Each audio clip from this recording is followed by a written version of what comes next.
और मनुष्य एक ऐसा प्राणी है जिसके ऊपर संगत का बहुत बड़ा प्रभाव पड़ता है। संगत का प्रभाव। किसी गांव में मेला लगा हुआ था। उस मेला में कुछ लोग चिड़ियां बेचने के लिए आए थे। चिड़ियों का भी मेला था, तो तोता पंछी भी बेच रहे थे कुछ लोग। तोता पंछी। तो उसी मेला में राजा हाथी पर बैठ कर के निकलता है। उसकी मौज आ गई तो उसने कहा, एक तोता पंछी मैं भी खरीद लेता हूं, सुआ खरीद लेता हूं। तो सुआ की दुकान पर रोका। मंत्री ने पूछा सुआ बेचने वाले बहेलिया से, तेरा सुआ कितनी कीमत का है? तो उसने कहा, जो सफेद रंग के पिंजड़े में है ये सुआ 500 रुपये का है। बोले और जो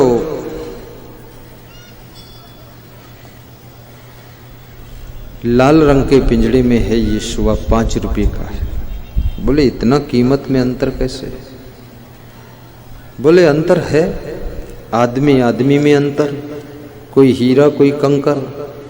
तो सुआ सुआ में अंतर, कोई 5 रुपये का कोई 500 रुपये का। बोले इतना फर्क? दोनों एक जैसे लग रहे हैं। बोले बाहर से एक जैसे लग रहे हैं पर भीतर से अलग जैसे हैं।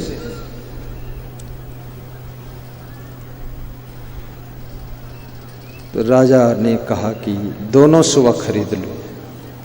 दोनों में अंतर भी देखना, 5 रुपये वाला ये क्या करता है और 500 वाला क्या करता है। दोनों ले लिया। तो 500 रुपये वाले सुआ को राजा ने अपने बेडरूम के बाहर बरामदे में पिंजड़ा टांग दिया। और रात के जब 9 बजे तो सुआ बोला, राजा साहब रात्रिकालीन बेला का मैं तुम्हें प्रणाम करता हूं और एक मीठा भजन सुना देता हूं। तो सुआ ने मीठा मीठा भजन सुनाया। राजा बड़ा खुश हुआ। राजा ने कहा, तुम्हें धन्यवाद है। सुआ ने कहा, राजा साहब ज्यादा देर मत जागा करो, अब सो जाओ, रात बहुत हो गई है, सवेरे आपको बहुत काम करने हैं। बड़ी मीठी सलाह दिया करुणा से। तो राजा को बड़ी दया आ गई कि मेरे माँ बाप भी इतना प्रेम से नहीं बोलते, मेरी वाइफ भी इतना प्रेम से नहीं बोलती जितना सुआ मुझको प्रेम से समझा रहा है। राजा ने उसके सिर पे हाथ रखा, कहा धन्य हो तुम। सुआ भी सो गया, राजा भी सो गया। सवेरा हुआ और सवेरा होते ही सुआ 5 बजे उठ करके बैठ गया, तैयार होकर फ्रेश होकर। सुआ मधुर मधुर भजन गा रहा है और राजा साहब से कह रहा, राजा साहब उठो, ब्रह्म मुहूर्त का समय है। प्रातःकालीन बेला में मैं आपको जय श्री राम कहता हूँ। साहेब बंदगी आओ राजा साहेब भजन सुन लो। तो राजा साहब उठे और भजन सुना। का ये तो सुआ बहुत प्यारा सुआ है। 500 रुपये हमारे अदा हो गए, धन्य है। संगत का प्रभाव बता रहा। दूसरी रात राजा साहब ने कहा, वो 5 रुपये वाला सुआ लाओ जो लाल पिंजड़े में है। लाल रंग खतरे का रंग माना गया है। हालांकि लाल रंग कोई खतरा करता नहीं है, पर लोग उसको खतरा मानते हैं, इसलिए लाल स्याही से बहुत लोग लिखते नहीं।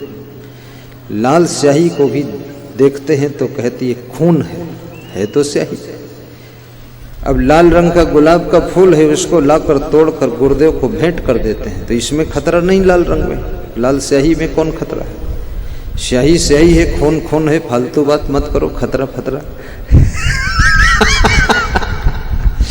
लेकिन लोग डरे हुए हैं लाल रंग से।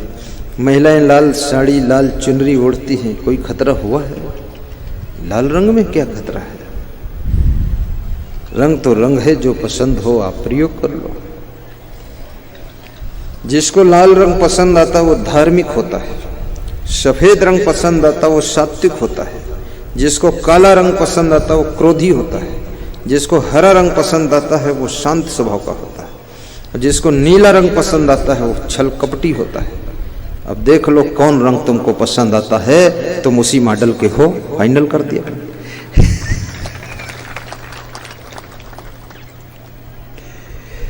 कभी कभी तुमको पसंद नहीं आता है फिर भी उस रंग का कपड़ा पहन लेते हो, कोई ले आया कोई दे दिया तो पहन लेते हो, और एक बार पहनने के बाद छोड़ देते हो उसको। पीला रंग भक्ति का प्रतीक है, इसलिए राम पीले रंग के कपड़े पहनते थे।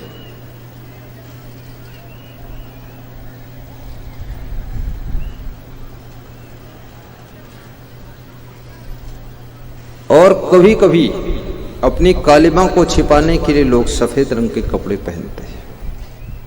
वो 5 रुपए वाला सुआ जो लाल रंग के पिंजड़े में है, उसको अपने बेडरूम के बाहर बरामदे में टांग दिया। जब रात के 10 बज गए, राजा देखने आया तो सुआ सो रहा है। तो राजा सोचता था ये भी नमस्कार करेगा, कुछ भजन सुनाएगा। तो राजा ने पिंजड़े में अंगुली मारी और उसको जगाया कि उठो। तो सुआ ने उठ करके आंखें लाल पीली राजा की ओर तरेरा और 10-20 गालियां दिया। मूर्ख, बेवकूफ, नालायक, नींद में डिस्टर्ब करता है, ऐसी की तैसी कर दूंगा। राजा के होश उड़ गए कि मेरे को क्या बोल रहा है। राजा को बहुत गुस्सा आया लेकिन सह लिया, गम खा लिया। बोला रात बीतने दो, सवेरे का भी हाल देख लेता हूं। सवेरे जब राजा 5 बजे उठा, उस सुआ के पिंजड़े के पास गया तो देखा वो अभी भी सो रहा है। तो राजा ने छेड़ा नहीं कि फिर गाली वाली दे सके। 6 बजे फिर चेक किया तो सो रहा है, 7 बजे भी सो रहा, 8 बजे भी सो रहा है।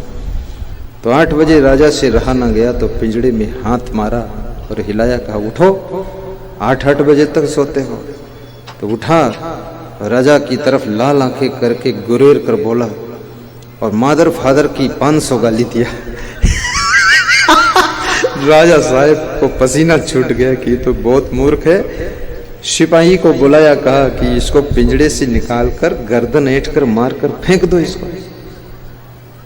तो पास में वो दूसरा सुआ 500 रुपये का जो था वो रोने लगा। बोले राजा साहब इसको मरवाना मत, ये हमारा छोटा भाई है, अगर इसको मार दोगे तो इसके दुख में, इसके मोह में हम भी मर जाएंगे। बोले ये तेरा छोटा भाई है, ये तो समझ में नहीं आता तेरा छोटा भाई कैसे है, क्योंकि तू इतने मीठे मीठे भजन सुनाता है, नमस्कार करता है, प्रणाम करता है, और तेरा भाई इतनी गंदी गालियां देता है, इतनी फूहड़ गाली, ये तो बहुत नालायक है। ये तेरा भाई कैसे? बोले ऐसे है जैसे रावण और विभीषण दोनों भाई थे। तो विभीषण जो है राम की भक्ति करता था, रावण गाली देता था। तो ये रावण है, नालायक है, मैं विभीषण, दोनों पैदा हुए हैं, इसको मारना मत मेरे राजा। बोले फिर इतना अंतर कैसे है? तो 500 रुपये वाले सुआ ने कहा ये मेरा भाई है, इसकी गलती नहीं है, हम दोनों साथ साथ पैदा हुए और मुझे बचपन से एक साधु खरीद ले गया, तो मैं साधु की कुटिया में रहा, तो मैं भजन गाना सीख गया, संस्कार मिल गए, सभ्यता मिल गई, तो मैं अच्छा हो गया। और इसको कोई जल्लाद खरीद कर ले गया, दुष्ट, जिसके घर रोज गाली गलौज लड़ाई होती थी और लोग 8-9 बजे तक सोते थे, तो ये भी 9 बजे तक सोना सीख लिया है और खूब गालियां देना सीख लिया है। इसमें सभ्यता नहीं है। राजा साहेब, न इसकी गलती है न मेरी बड़ाई है, केवल दोनों को संगत जैसी मिल गई है, वैसी जिंदगी हमारी बन गई है, हम क्या करें राजा साहब। जब एक सुआ पंछी पर इतना फर्क पड़ सकता है तो तुम तो सोचो तुम क्या हो, तुम सुआ नहीं, तुम तो सबकी बुआ हो। और तुम तो इतने महान मनुष्य हो ऊंची शिक्षा प्राप्त कर चुके हो, बुद्धिमान हो, तुम्हारे ऊपर संगत का कितना प्रभाव पड़ेगा। लड़कियां बिगड़ती हैं तो दूसरी लड़कियों की संगत में, लड़कियां सुधरती हैं तो अच्छी लड़कियों की संगत में, लड़के बिगड़ते हैं तो बिगड़े हुए लड़कों की संगत में, लड़के सुधरते हैं तो अच्छे लड़कों की संगत में, साधु बिगड़ता है तो नालायक साधु की संगत में, और साधु महान बनता है तो अच्छे साधु की संगत में। याद रखना, बिगाड़ने वाला और बनाने वाला, ऊंचे उठाने वाला और कोई नहीं है। अच्छी संगत और बुरी संगत तुम्हारे जीवन पर रंगत बदल देती है।